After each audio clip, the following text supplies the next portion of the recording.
Richmond, you see, has some of the best feng shui in the Lower Mainland. Feng shui translates literally into wind and water. And Chinese practitioners of feng shui believe it's a system to balance good and evil spiritual influence that can occur in the landscape. So how does the feng and the shui of Richmond affect its future? Well, our Richmond correspondent, Sue Wu, found out from a master. It's Sunday afternoon. The youngest players from Richmond Minor Hockey are practicing at the Richmond Ice Center. They are learning how to make a nice turn around an orange cone and hit the puck into a net. This is one of the 2 ice rinks in Richmond. There will be a third one in just a couple of years. A feng shui master was consulted by one of the companies submitting development plans. Tony Wang says the shape of the oval could improve the building's feng shui. It looks like an egg, which represents new life and productivity. It's called In Memory of an Old Friend.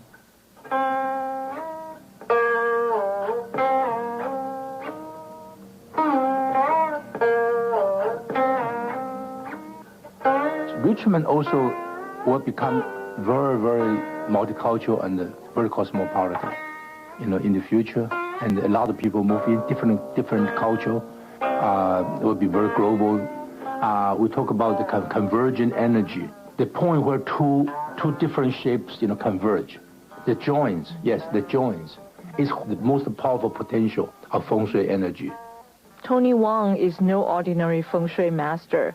He went to graduate school in New York and worked in Taiwan for almost 20 years with the Fulbright Foundation.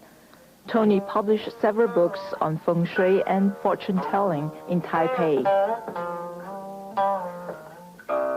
But he says he moved to Richmond to become a true Chinese.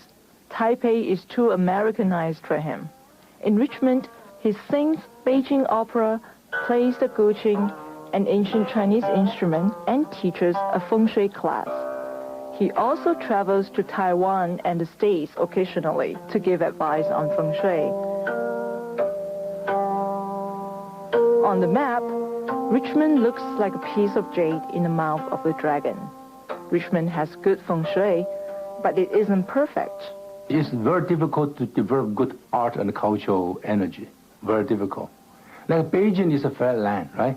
And Nanjing and the southern city in China has a lot of mountains, so a lot of good literature, art.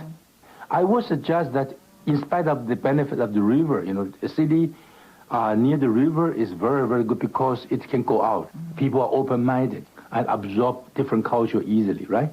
But there's a disadvantage. Inside, it's too homogeneous, the landscape. I think just a few towering type of interesting building, artistically shaped, will make Richmond a better place for students who want to study art and literature. I always recommend that they build a flagpole in the middle. Then the students work harder. They study better. Yeah, in the school. This is commonly practiced in China. Yeah, it worked. If you have several towers, then a few years later, the national test, or test scores of Richmond students gain, well, the average will be higher than other area. I'm very sure. I'm positive. I think here people are too much Richmond, emphasis on commerce and business. That's why I keep saying we really need to do something, so Richmond will draw some kind of a good energy for education. Because after all, if you have money and you have no culture, what's the point? Whether it's a small addition like a flagpole or a huge project like the raft line, Tony says it's important to consider how a construction would affect Richmond's feng shui. I would recommend caution building any kind of lines or roads or highways that cut across a piece, in the middle, and that tend to divide. The best roads will be the road like belt. That's why officials in China wear a belt, because the belt is shaped like a round shape, but with the curve surrounding you rather than against you. We need to build some kind of round-shaped thing. That will be best feng shui. Tony says Richmond's feng shui is all about balance, like all other feng shui. He came here to practice an old tradition in a new city. If the geography is too open, the city's good energy and its talented people will flow away.